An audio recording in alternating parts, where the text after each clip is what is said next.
Bonjour, je vous présente aujourd'hui comment cuire le sarrasin.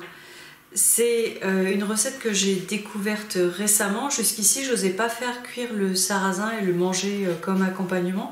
J'avais peur que le goût soit trop fort et j'avais peur d'obtenir une bouillie à la fin qui soit pas trop mangeable. Finalement, j'ai trouvé une super recette sur le blog de Bord à Bord. Et vraiment, ça permet d'avoir des grains de sarrasin qui sont bien formés, encore un petit peu fermes.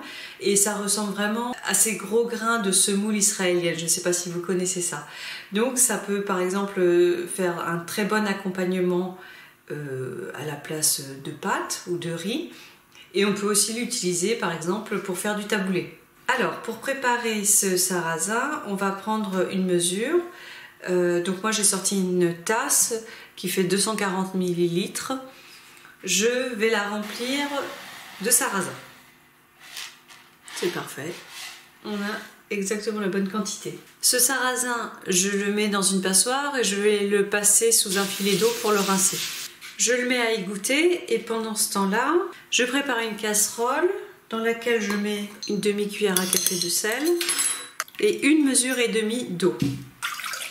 Pour être précise, je vais mesurer comme ça les 120 ml qu'il faut en plus. C'est la demi-tasse, mais j'ai un peu de mal à voir.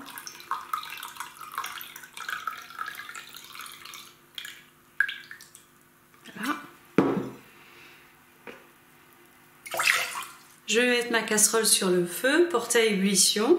Ensuite, je verse le sarrasin. Je fais cuire, je couvre. Je fais cuire 5 minutes sur feu moyen. Les 5 minutes de cuisson sont écoulées. Je soulève le couvercle, je sors du feu. Je mélange une fois. Je couvre à nouveau, hors du feu, et je laisse cette fois-ci 20 minutes. Ça y est, le sarrasin est cuit. J'ajoute une cuillère d'huile d'olive, une ou deux. Les graines sont encore bien formées, très légèrement croquantes. C'est vraiment agréable à manger. Si vous voulez découvrir d'autres recettes à base de sarrasin, regardez cette liste de lecture sur ma chaîne. À bientôt!